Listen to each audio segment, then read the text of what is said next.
Welcome everyone to the Phantom of the Campground. I know many of you are tuning in tonight to hear our usual fireside chat for tree huggers, but tonight, no fireside chat. Tonight we have a veritable concoction, a cauldron, a mix of the Phantom of the Campground mixed with, of course, the spirit of Orson Welles and the War of the Worlds. And the first person I would like to welcome is my co-host, Victoria Howard. Hello, Victoria. Hello, Wendell. Lovely to see you. Might I add, in addition to Orson Welles and Phantom of the Opera, we have our own sense of kitsch and maybe a little bit of Monty Python hokiness thrown in there for good measure. Yes. I think we're getting pretty good at kitsch and hokiness. I think we're working quite well at that. Yes. Yes, I love your costume tonight, and that would be. Oh, it would just be my own internal sense of flightiness embodied in a mask. I see. Well, I was expecting the Queen of Frankenstein's Queen, but I like your choice. Well, thank you. That's another option. The wind made it a little problematic, so I decided to not become the flying nun or the flying Frankenstein's bride, so to speak. And may I compliment you on yours, dear Phantom? Thank you. Well, we had questions about my mask early, about its authenticity. And so I'm actually going to start tonight with a very short story about a few years ago. Not sure how many years ago, all the years kind of come together, but I was asked to attend a Halloween carnival. And the particular teacher had built a very nice cardboard door with a little drawbridge that fell down for, the handing out of the candy for the treats. And so I thought that was very nice. And I was given the job of handing out that candy. So it was early in the evening and I was behind the drawbridge. And suddenly I heard not a goblin or a ghoul. I heard the voice of an angel, a 5 or 6, maybe 7-year-old little boy saying, "Trick or treat, trick or treat." And of course, what I did was I opened up the drawbridge. The little one looked through the door, saw my furry, hairy face, immediately screamed and ran to its parents. I think scarred for life, I feel quite sure. But so for anyone who is questioning my costume tonight, just remember the Phantom of the Campground does not need a costume. So that's my opening for today. And we obviously welcome everyone on the show. If you join in during the show, we do record it and we archive these wonderful programs. We'd like to start out, of course, with thanking our sponsors. Our number one sponsor would be, we have a screen, I think, for our number one sponsor. There it is. There we go. Hosted. There we go. Dallas College. Thank you. I hope Georgianne and some of her people have joined us tonight. But this wonderful show would not exist without Dallas College. As I say every month, Dallas College was into sustainability and all things green before quite a few other educational organizations around this area even knew it existed. So we certainly thank them as our primary sponsor. Our secondary sponsors, as always, we have the Dallas Sierra Club, and we have John and Margie Haley, EarthX, and the Stephen F. Austin State University, their sustainability program. I believe it's a graduate program. So again, without our sponsors, we wouldn't exist. And we are all a family, even if it's a ghoulish family, we are all a family.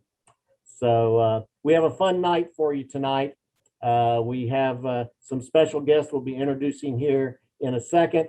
And then after our guests with their wonderful presentation, we will be joined by several members of the Dallas Sierra Club to give us their tales from the trails, some wonderful stories, some true, some mostly true, some may be embellished a little, but they are very enjoyable.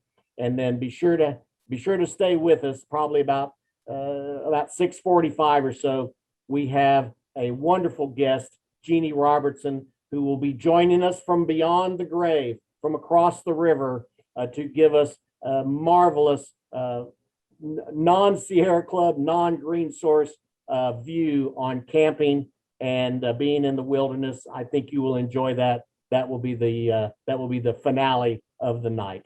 So Victoria, and as our co-host tonight, maybe are you Veronica tonight with the mask? I hadn't thought of that. My alter ego, my Sasha Fierce to Beyonce has to be, yes, Veronica. For those of you who don't know that story, our chair of the Dallas Sierra Club decided for about 3 months that I would be known as Veronica, not because for any reason except he couldn't remember Victoria. So it's a running joke. It's a running joke that I have a split personality, Victoria and Veronica. So yeah, I brought Veronica tonight as my alter ego for the program. I will answer to whatever name. Yeah. I might add, as one of my own scary stories, my father-in-law called me Valerie for like the first 2 years that I was with his husband. So I answer to whatever, I've been called every name in the book. Victoria, Valerie, and Veronica are the least offensive ones. So I'm happy to go with whatever.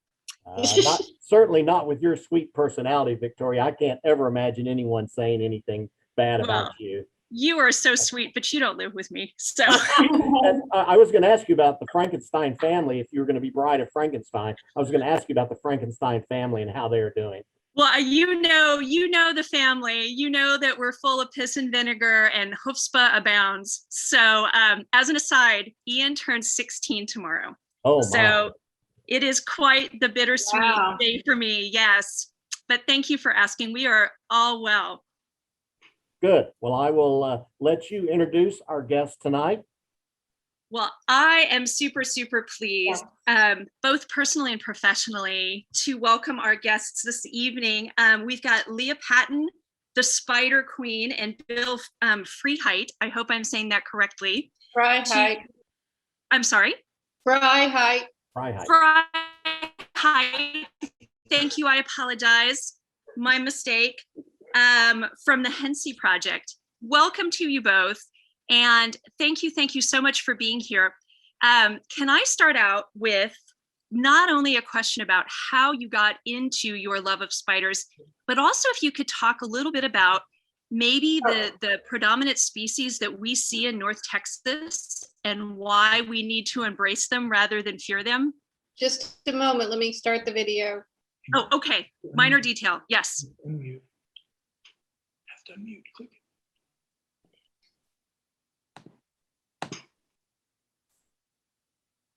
There we are. Here you are. We on? Oh, and you brought friends. Introduce your friend, please. This is Hudat. Hudat is a native Texas brown, Texas tan. They go by many common names.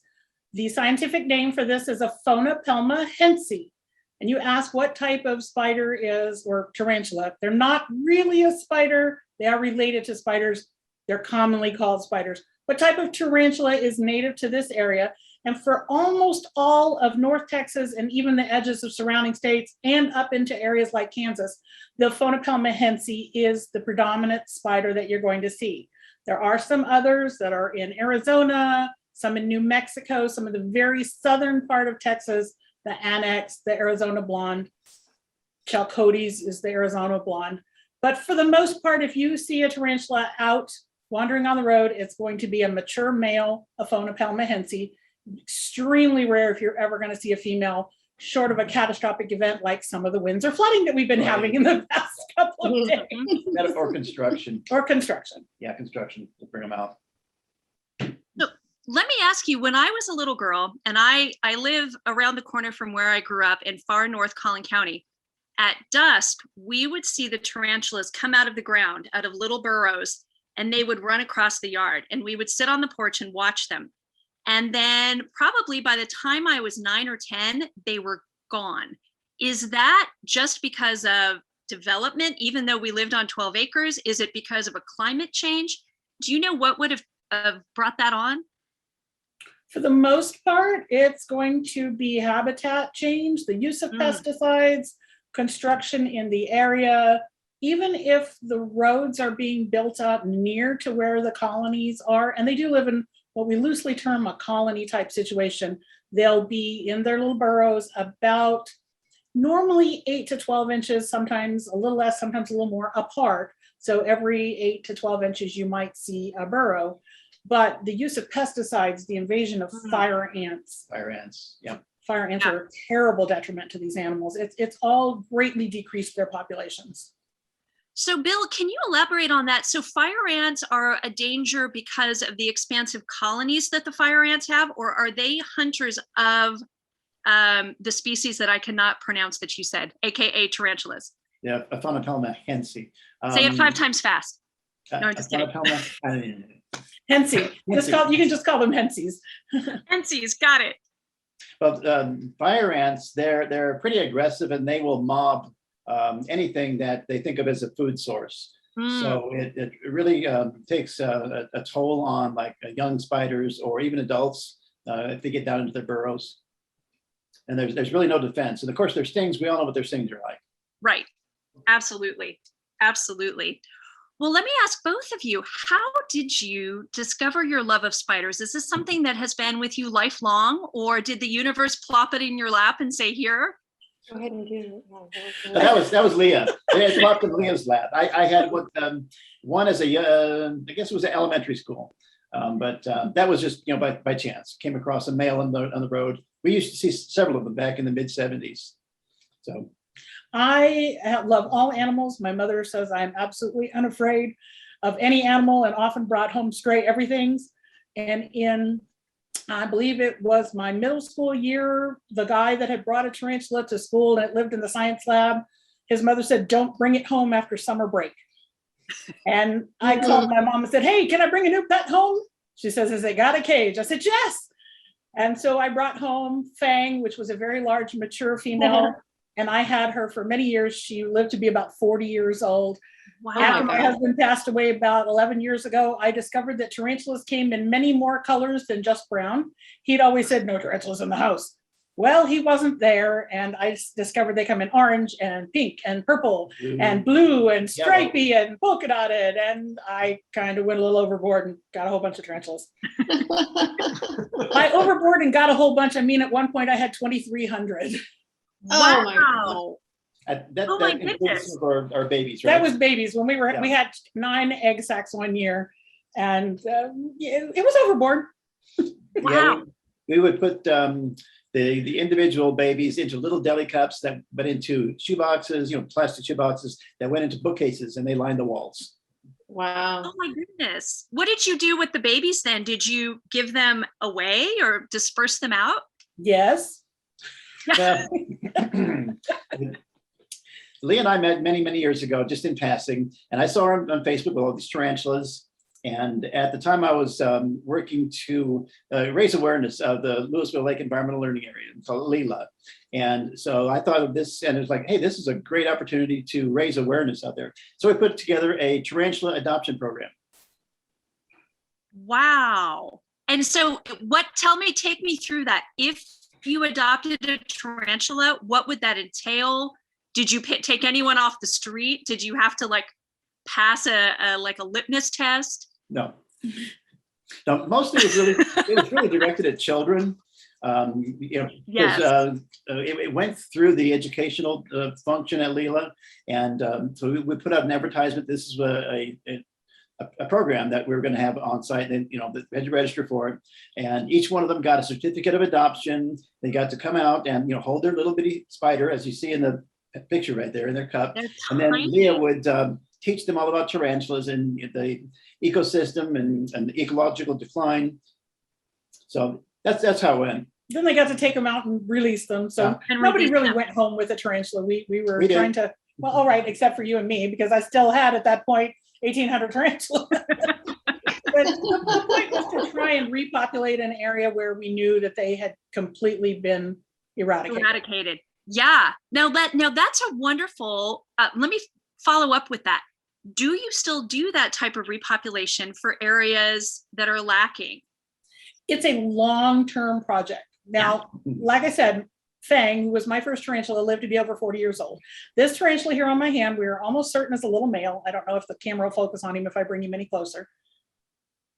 But he is approximately 8, maybe 9 years old. He might have another 2 years before he matures and becomes a mature male. And then once he's a mature male, you talk about when we were much younger, seeing the tarantulas going across the roadways at dusk and dawn in the spring and the fall. It's erroneously known as the migration. They're not migrating. Those are excess males that are looking for a female. A single male can interact with a number of females as long as he is still healthy and can get away. It doesn't get eaten. It's rare in the Hentzis, but it does happen. But you really only need one male for 20 or 30 females. And when you have an approximate 50-50 ratio of females to males, then 49 of those males aren't necessary. And they'll approach a female, she'll reject them, and he's got to go on. So you used to see thousands of them on the roadways. And tell me when the last time you saw more than 1 or 2. It's been a long time. I saw a tarantula recently in the neighborhood, but that is the first one I've seen probably in 25 years. Yeah, exactly. Yeah. That's the point. So then what happens to the wandering males? So they're out looking for a group of females. Do they just keep wandering until they get eaten or run over or die? Wow. When they mature, they have a final molt that they develop hooks on their front legs. It's part of the getting together process. They have to hold those fangs out of the way so they don't become dinner. But after that, they can't molt and survive another time. So they're not going to live that much longer. Their life is near end. Okay. Another thing about tarantula spiders in general is they basically run on hydraulic pressure. They're little rear end here, you see his nice little round abdomen. That's a bag of fluid. And if that fluid depletes to the point where he has no more pressure, you'll curl up and die. And a mature male loses interest in anything but finding a girlfriend. So he will stop eating, he will stop drinking, he will lose hydraulic pressure, he will curl up and die. Eventually. And there's just not a whole lot you can do about it. The average lifespan of a male once he's matured, 6 months. Wow. Wow. So then the males have then. Go ahead. Yeah. No, I was just going to say, so the females live up to 40 years and the males live less than half of that lifespan. Correct. Wow. 10 to 12 is about an average as far as we can tell. And that's going by size concurrent with captive breds that I've been raising for more than 11 years. Wow. I had no idea. Now let me ask you, do you to specialize in other types of spiders generally, or are these your babies and your focuses? Pretty much the tarantulas are the focus. I do get questions about other spiders, and if I can't answer it or can't get an answer from one of my mentors, then I'll refer them somewhere else. There's several good Facebook groups that are about spider identification and spider knowledge in general, but for the most part, specializing in the tarantulas. Well, you've The got several tarantula. species that Yeah. you get, many species you work with. There's about 900 total species of tarantula, and I have worked with over 50 species. Some of them I just haven't worked with because they aren't readily available. And even if they are readily available, I don't have the kind of funds to spend $500 to $1,000 on an albeit beautiful purple or blue striped tarantula that comes from India. Understandably. So do you spend, since you're not doing the release of so many spiders as you did before, because you said it's such a huge project, what are your focuses for right now? Is it education overall? Is it outreach? What are you leaning towards?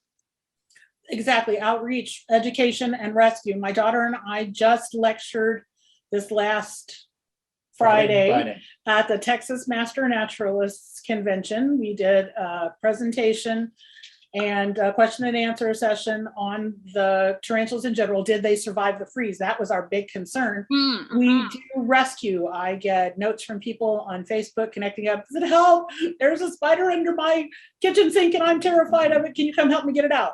And then you go to her house and find out not only where they're getting into her house and why she's finding them under the kitchen sink, but you find 12 burrows in her yard and you remove those animals because she'd like to build a garden shed there. Right. We've done it many locations where it's a vacant lot next to where a house is going to be built. And somebody said, hey, I keep seeing tarantulas. We will go and put our noses to the ground, quite literally. Bill, I have pictures of Bill laying flat out on the ground, looking in the holes going, is there a tarantula in there? Yeah, they got a little piece of grass or string to try and pull them out. And we will tease them out of the holes and remove as many animals as we can. One of the things that my daughter is sadly fond of, it's sad and fondly at the same time, is there was a site in McKinney that the woman called us and said, my yard is full of tarantulas and I can't do this. Can you come get them? And we went out and started marking where all of these animals were in her yard, and we found 44 burrows, and took us days and days and days. We're doing a grid pattern because even if you see it from one direction, you may not see the hole from another. They're very difficult to see.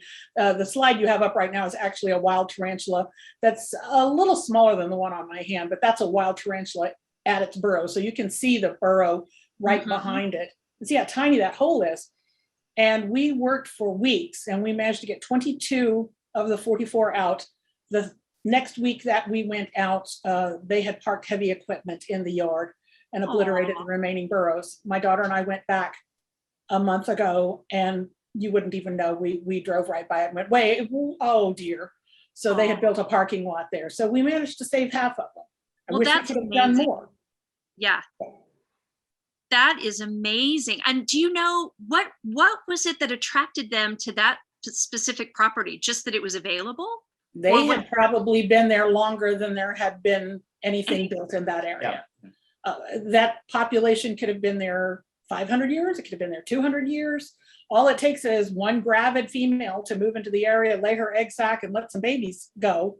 Now, even if she lays 200 eggs in the egg sac, you'll be lucky if 10 make it to adulthood, but doubling grains of rice on a chessboard, it can happen. But absolutely for certain, because that was old farmland, those tarantulas had probably been there more than 100 years and could be, like I say, it could be 200, it could have been 400, who knows? Wow. So does anyone ever do like anthropological studies of tarantula, I guess, families? You know, remember Meerkat Manor from 10 years ago on the Animal Planet, right? It was all about these colonies and the heritage, almost, you know, the mythology of these families. Has someone ever done that? There are people that are studying, there are people that are doing research, mostly in South America on the different species, but there are people that are doing studies. We have talked extensively with people that are looking at the DNA behind these animals. The problem with going for DNA studies is you have to wait till they're deceased Right. because they actually need a tissue sample. The exoskeleton that they shed off when they grow, a crab or a spider sheds its exoskeleton, and that doesn't really contain the right kind of tissue that they're looking for.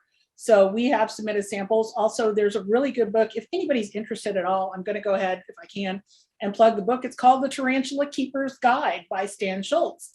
And we have met in person with Stan. He's seen my tarantula collection, still correspond with him a lot. He has talked with us about husbandry. But he and his late wife wrote a very large, very extensive book that covered the different species and how to care for them and to take care of them, and how the taxonomy is always changing on these animals as they find new things that are going on. And plants. That is fascinating. Fascinating. Well, as our time is drawing to an end, do you have a website or a Facebook page that you would like to point our viewers to? Absolutely. We've set up the Hentzi Project on Facebook, and people are welcome to come and join there. And we'll be posting more frequent updates and photos, and they're welcome to ask questions. There is no question that we won't find an answer for. I love that. And I'm one of the administrators on the Dallas Sierra Club Facebook page. Please post on there and send links, and I'll have the pages like each other, because we would really like to keep up with all of your advocacy and hard work. It's really impressive what you do. And I think so many people in this area don't recognize the wonderful resource and environmental helper that spiders are, you know, from keeping down critters and bugs and everything to keeping our ecosystem healthy. They get a bad rep. So Wendel, before we wrap up with our spidery friends, do you have any questions that you would like to add? I think sort of the obvious question, are they as dangerous as they look? Oh my goodness, he is so dangerous. I have been attacked. Oh dear. Yeah, that's what I thought. I think I scared him more than he scared me. Really? Yeah. He can't see my beard, so he's Well, safe. my daughter's over here off camera gesturing to me that we call her, that we say that her Native American name is jumps out of car to scoop tarantula off of road, because she is, when we're out working and trying to find these males and rescue them from the tires of 18-wheelers, tarantula, quick! And she jumps out, scoops them up in her bare hands, comes running back into the car going, now, what are we gonna put in it? Well, The last time we actually found 5 males while we were out that night. We had gone to Goodwill, bought cookie jars. We put them all in the cookie jars. And the last one we found, we was like, oh, look, a Ziploc. And we put him in a Ziploc bag and carried him home in her lap. So yeah, they're terrifying. Absolutely. Okay, Leah, I'm sorry, Leah, what was that website that you recommended? My Facebook page? Facebook page, yeah. Yeah, the Hentzi Project. Okay. I think you had it there when on our introductory slide, you had the Hentzi Project written on there. Okay. Thank you. Sure. Thank you both so much. Are there any closing comments that you would like to leave everyone out there in TV/internet land? People, you said it correctly. They get a bad rap. The tarantulas get a bad rap. They're not venomous, not poisonous. If it bites you and it kills you, that's venomous. If you bite it and you die, that's poisonous. So they're very mildly venomous. No one has ever died from a tarantula bite. You can see how big and scary he is. I'm actually making him move because the world is shifting underneath him. They're not going to hurt you. They're not going to hurt your kids. They're not going to hurt your pets. Just let them go by. You need these little guys. Otherwise, you would be overrun with crickets and grasshoppers and cockroaches. Really? Yeah, those big ones. The creepy ones. Well, thank you both again for your amazing advocacy. And truly, you have a friend in me, right? To quote Randy Newman and his famous song, and also friends in the Dallas Sierra Club, wholeheartedly. If you all ever want to come to a presentation or talk to us or work with us in any way, you have an open invite. Would love it. We'd love it. Very valuable. Well, I will follow up with you after the show with my contact information, so we can have each other's digits. All right. Yeah. All right. Thank you, friends. Wendel, my dear, may I pass the power back to you? Yes, you can, Veronica. You were wonderful. Thank you so much. Do we know if do we have Liz on yet? Has Liz Wheelan joined us? We do. Can you hear me? Yes, we can hear you, Liz. Great. Look at those photos. I can see that he's real. Liz, Yeah. you've changed. I was gonna say, That's right. Well, this, I wear a hat, I'm Carl, I sorry. waved him around.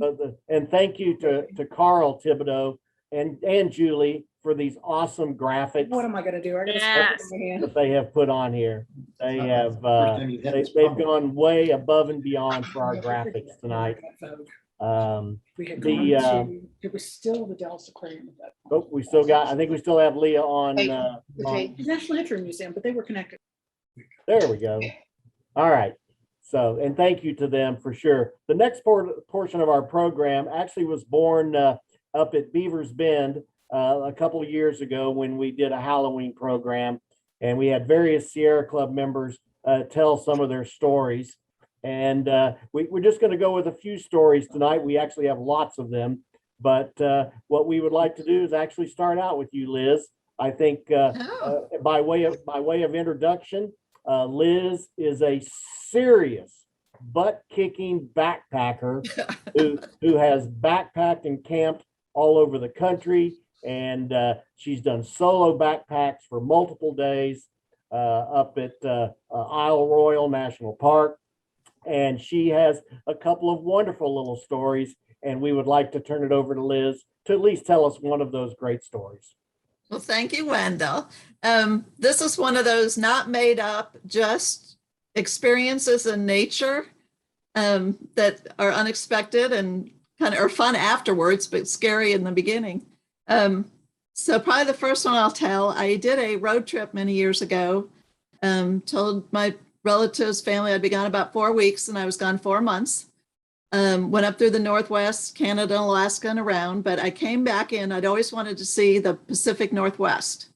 So I came and went into a campsite in Oregon, which, as you know, is very different than Colorado and other places, Wisconsin places. The tundra, the atmosphere, it was just like you see in the pictures. I got in the late night, put up my tent, and I was camping for my car at the time. So it was like a two-person, larger tent, kind of dark, misty evening, kind of drizzly, lots of trees around, not the kind that you'd worry about falling, but just kind of atmosphere.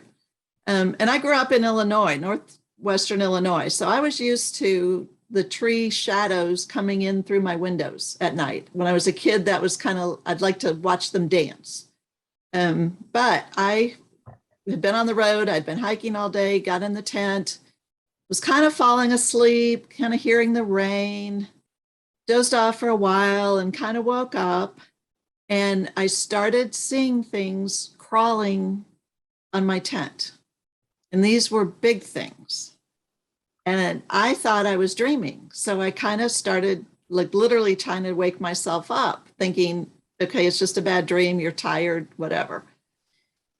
And it kept going on. And then the shadow, the colors or the shadows of these were getting bigger, and they were moving over my tent and around me. And this tent was such that it was kind of wide, but it was not far above my head.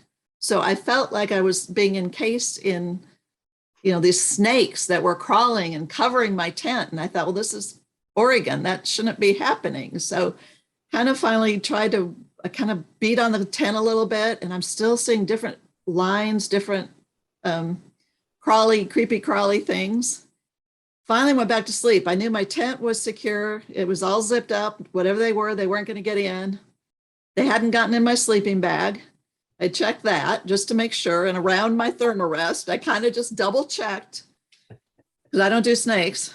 And so anyway, kind of fell asleep off and on, but the shadows were huge as they were going over my tent, and when I'd open my eyes during the night.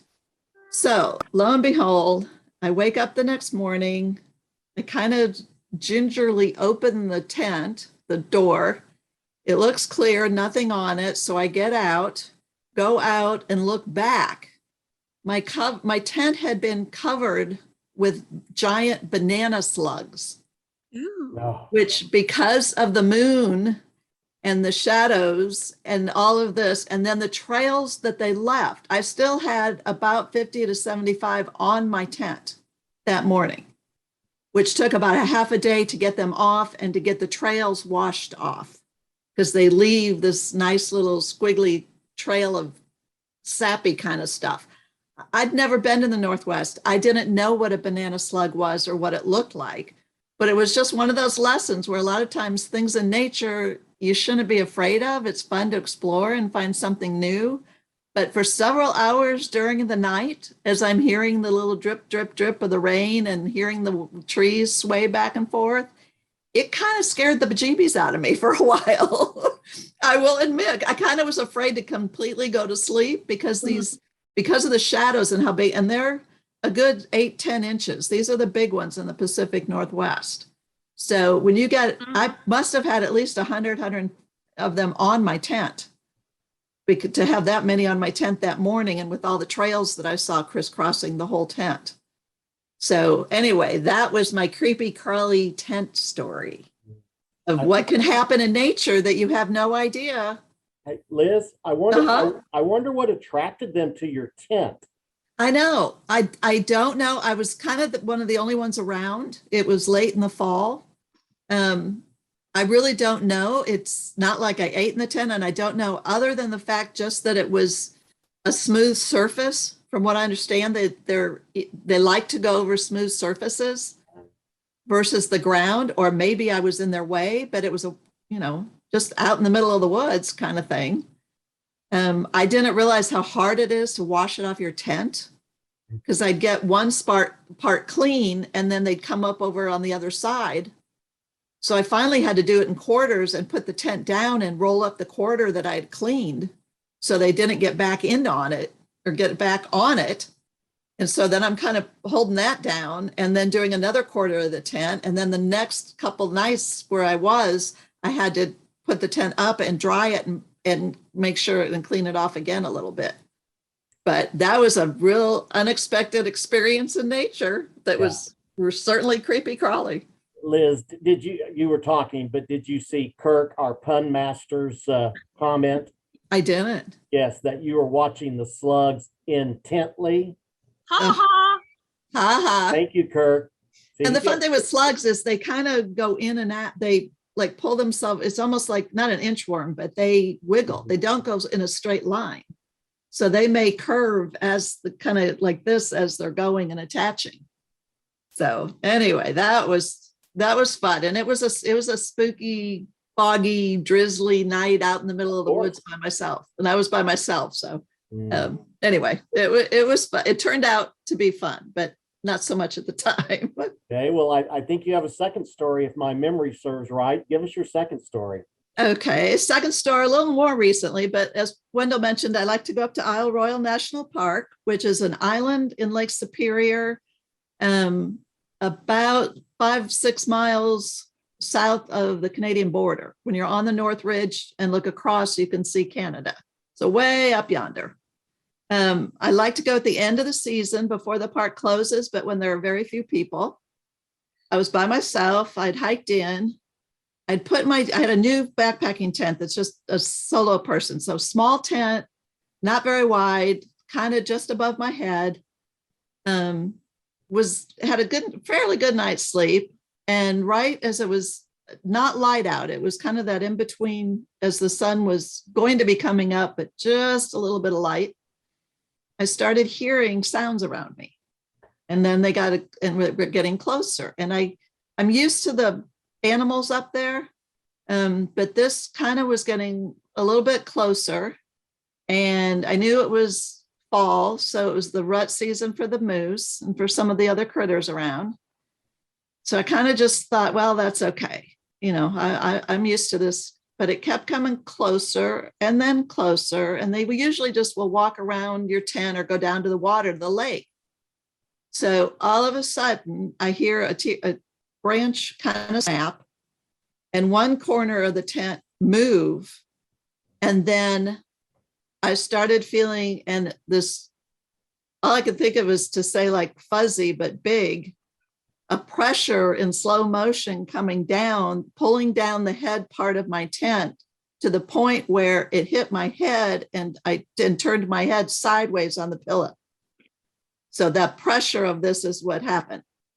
I had no clue what it was. And then just as that happened, it went up again. The end of my tent was going down, but the pressure was off of my head.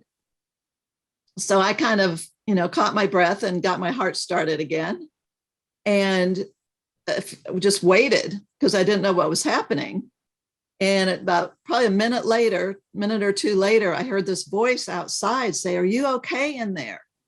Well, it ended up there was a professional photographer that had gotten up before sunup to come down toward the lake where I was near to take pictures. And he got a glimpse of what had happened. A big bull moose had come through my campsite and tripped on the guide wire that held the head of my tent.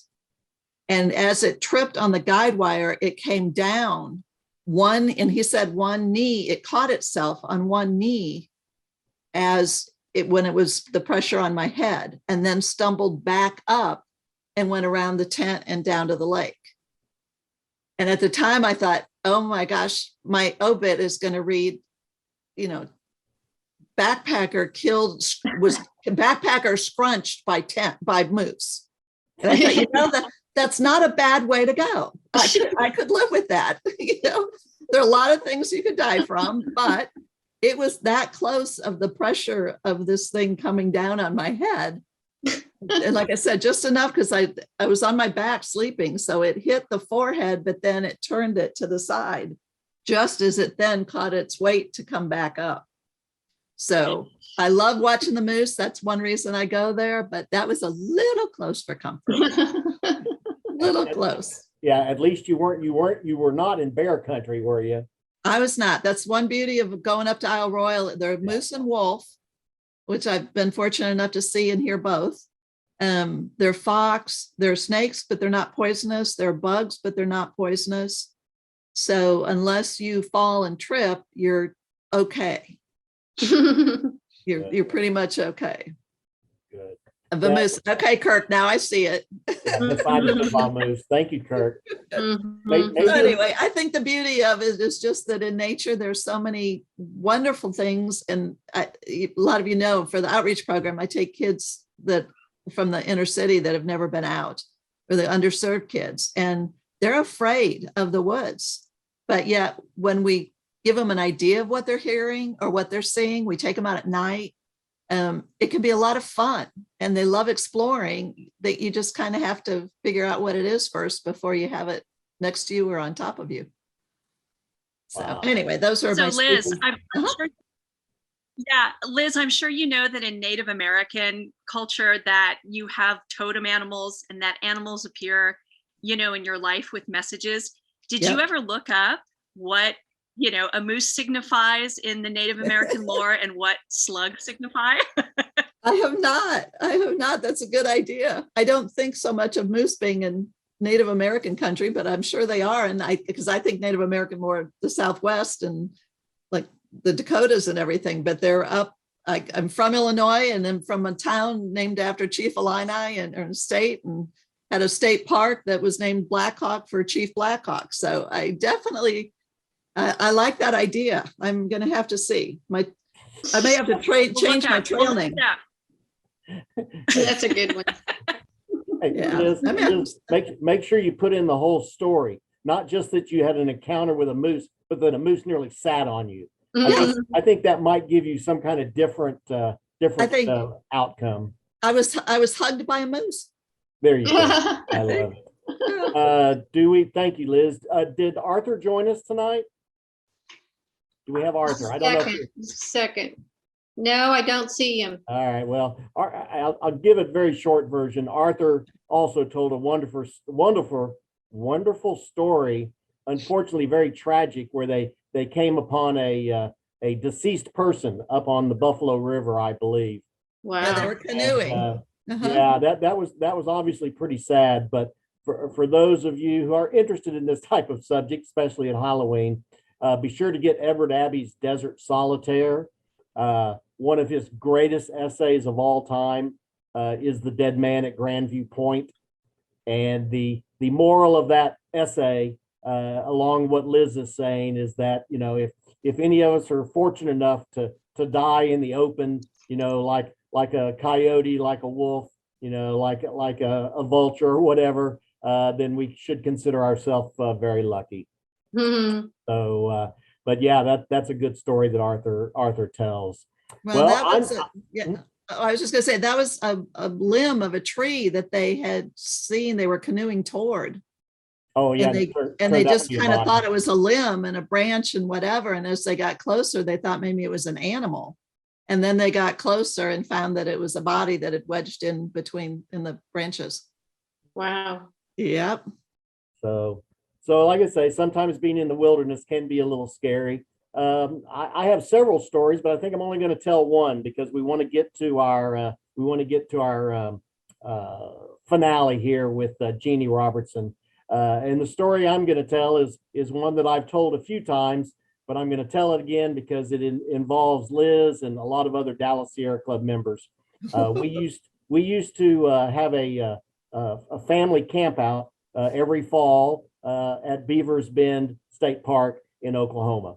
It was a wonderful campsite. They're doing some construction on it now. We don't know what's going to happen, but it's a wonderful campsite with a large meadow, a CCC era dining hall, and then a lower area down by a wonderful, just very tranquil river. And so people would camp up on top, they would camp below, and then some people would stay in the cabins.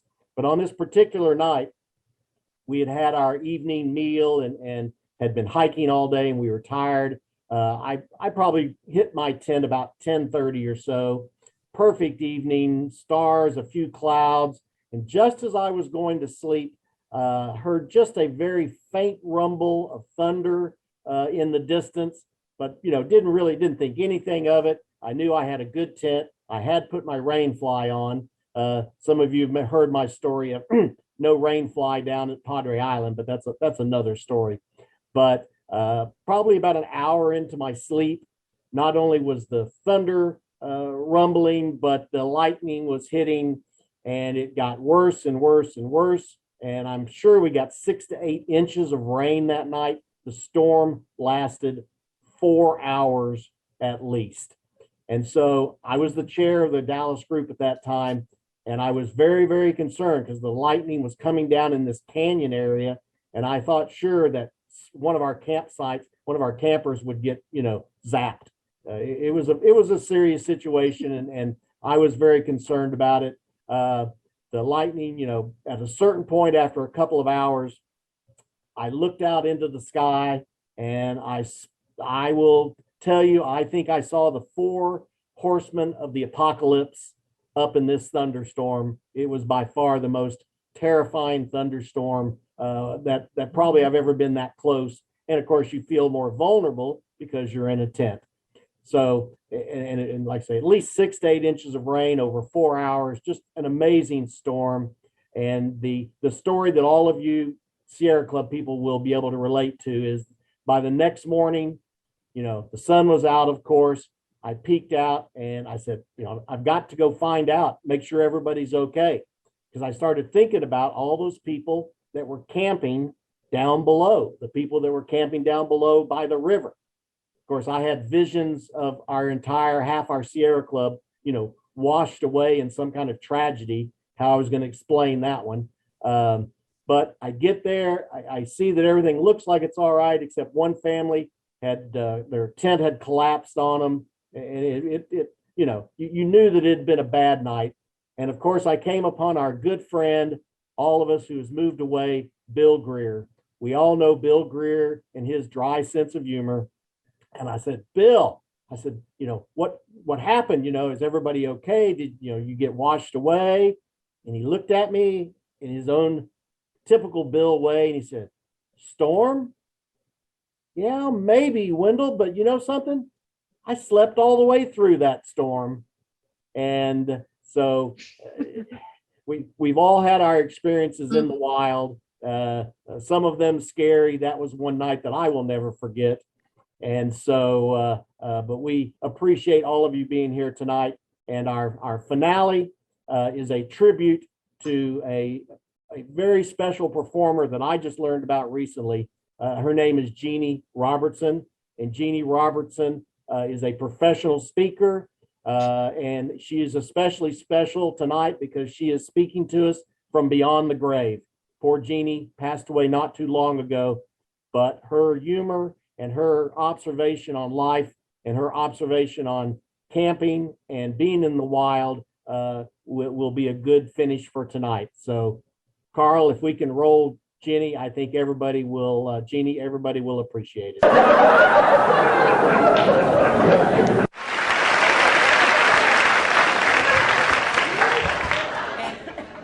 There were no cots.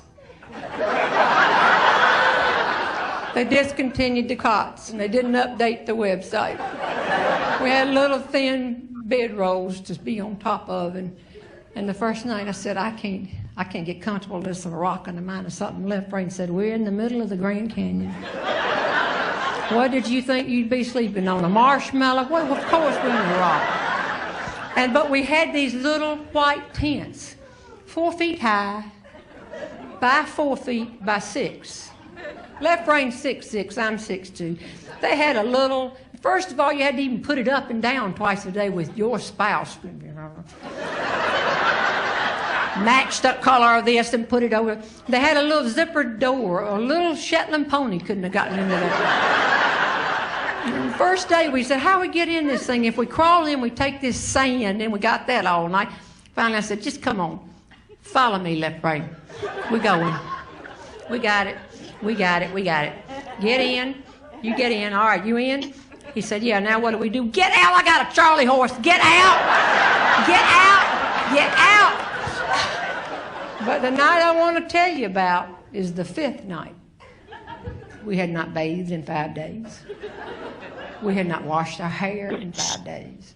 We had been on these ledges. We crawled in. That was after you saved my life. I was just glad to be alive. We got in there, and we were sound asleep. And about 3 in the morning, left brain decides to get frisky.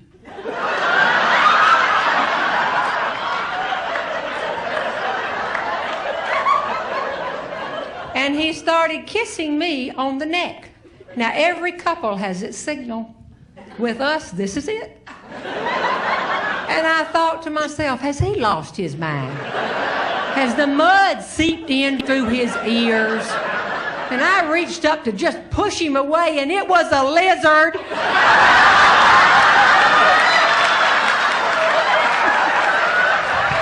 And not a North Carolina lizard. It was a Grand Canyon lizard from here to here, and then the tail went all up here.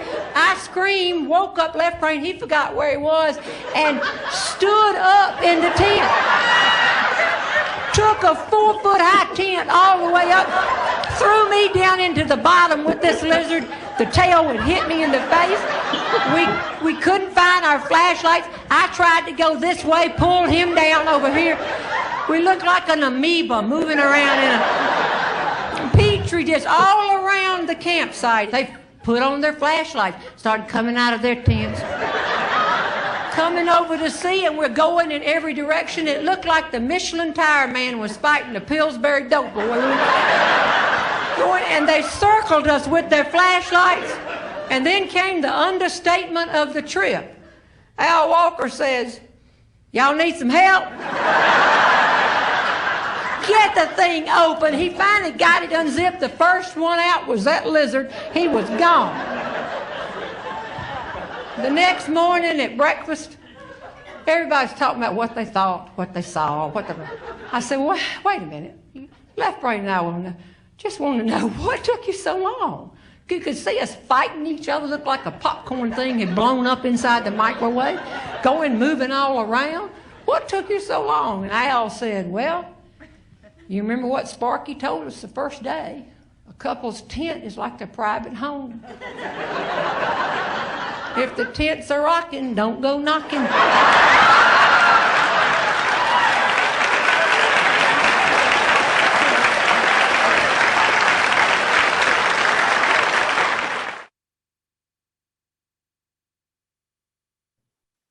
Okay, we got one. We have one more from the same Grand Canyon trip, and Left Brain is her husband. By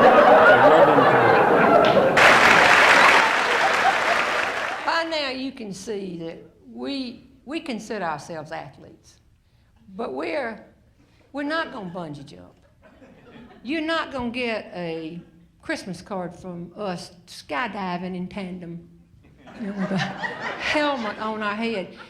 We're not what you would call outdoor sports people. There is a big difference between people who play badminton and outdoor sports people. A couple of years ago, I got a telephone call from a speaker friend of mine from South Carolina, Al Walker. Al is also an associate of mine in Platform Professionals, group of 6 humorists who work together and have for years. Al is a funny man.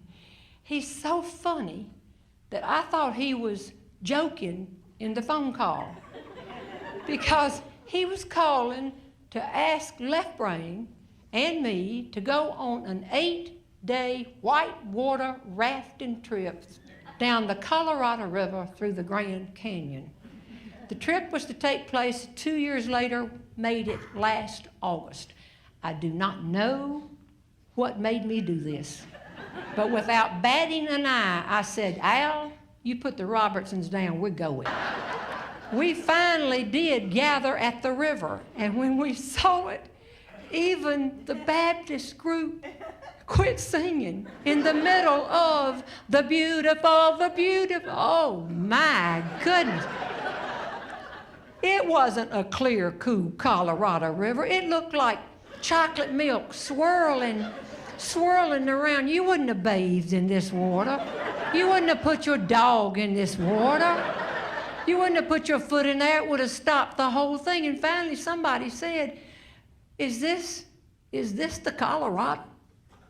And our guide, Sparky, said, oh, this is it. It's a little muddy now. It's monsoon season. You should have come in June. It's clear in June. Tom Parham said June's when you took the pictures for the website, wasn't it?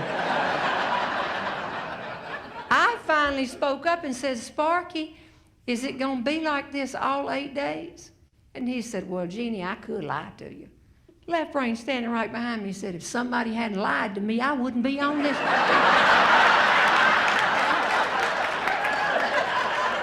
Let me make sure you understand right here. Let's just say, Alan White, you're good. Let's say I got a bucket and it's full of mud and sticks and bugs. And I fill it with water, and while you're just sitting on the raft catching up on your correspondence, I start swirling this bucket, and I'm watching you the whole time. And when you least expect it, I take the whole bucket and I throw it right in your face. And then while you recover, I start swirling another bucket. And I hit you in the face with this stuff for 8 days when you never know.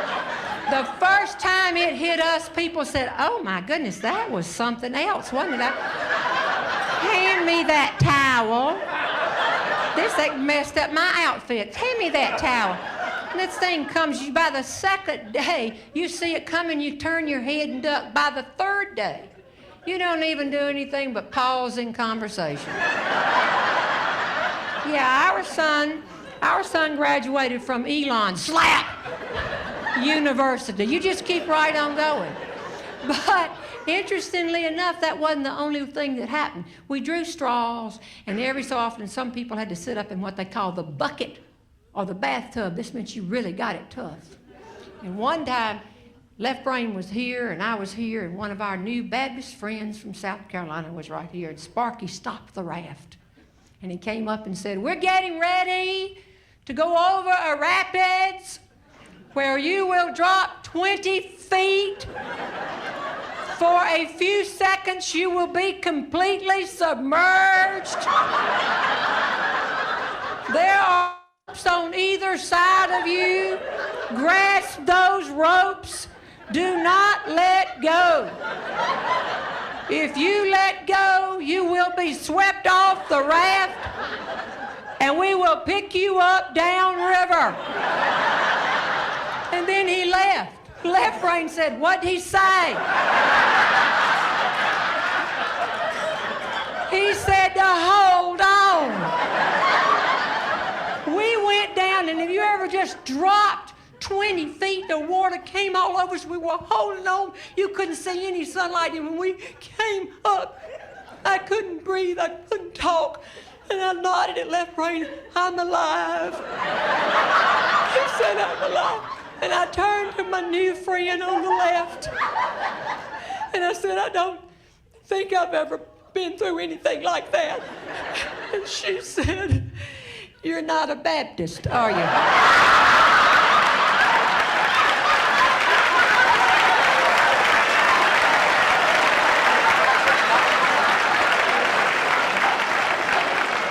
The first night we got off that raft, and it was like a B-rated zombie movie. Moving along, mud covered all over us. It was terrible. Within a few minutes, Tom Perrin came up and says, Robertson, I've checked. There's no way out of here.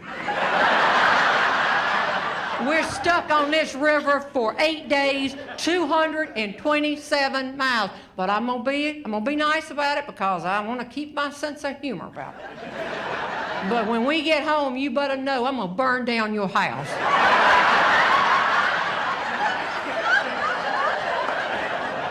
But he was wrong. There is a way out. The National Park Service will helicopter in and get you if you die. Or if you break a leg. And I thought about it. Nothing messy, not a knee or an ankle, but right in here, mid. Left brain said he thought about breaking one of my legs too. But that first night, old Sparky announced they were putting out wine. 45-degree wine, if anybody might be interested. Might be interested. The Catholics, the Episcopalians, the Presbyterians, the Methodists just almost trampled him to the ground. But where are the Baptists in here? Would you raise your hand? We know you're here. You're always here. You would have been so proud of your brothers and sisters. They said, none for us. Y'all go ahead. No, that's okay. One of the Episcopalians said, well, thank goodness, there's a whole lot more for us. The second night, they put out the wine. And as they poured it, a couple of the Baptists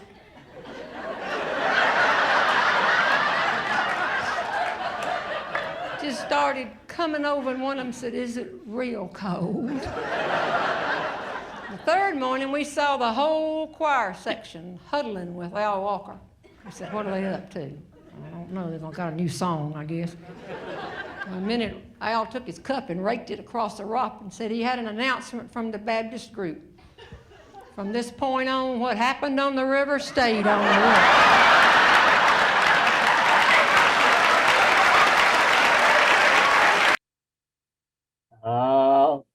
Thank you, Jeannie. God rest your soul, and thank you for continuing to entertain us. I think we've all been there at various times in our outdoor adventures, and we want everyone to be sure to mark on your calendar for November 18th. November 18th, we will be back, Green Source on the Air. It will be our annual Green Source Awards ceremony. It's just, we didn't feel it was safe to put 225 people jammed into the Arboretum yet. Hopefully by next year, we'll be back all together, but we will have the Green Source Awards on November 18th. And we may hear a little more from Jeannie. And I'm also working on talking to Lee Stetson out in California to see if John Muir might join us again for the award ceremony. So thank you for all being on the show tonight. It is recorded, and certainly we did have permission from Jeannie's estate and her company to use these tonight. They were incredibly generous to allow us to use that. And I think you go to JeanneRobertson.com and you can buy DVDs and CDs from them. So like I say, great night tonight. Thank you to all our guests. Thank you to Victoria. Thank you to all of our people, and Carl and Julie, certainly without them, we couldn't do it. So anything, final word, Miss Victoria, Miss Veronica? Not at all. Happy Halloween, everyone. Eat lots of chocolate and enjoy the beautiful weather. And thank you, Wendell, and thanks all of our guests. And Carl and Julie, you are the awesomest. Beautiful everything. Thanks, right. y'all. Great job. Okay. That was so much fun. Good night, everyone. Good night. Night, everyone. Night.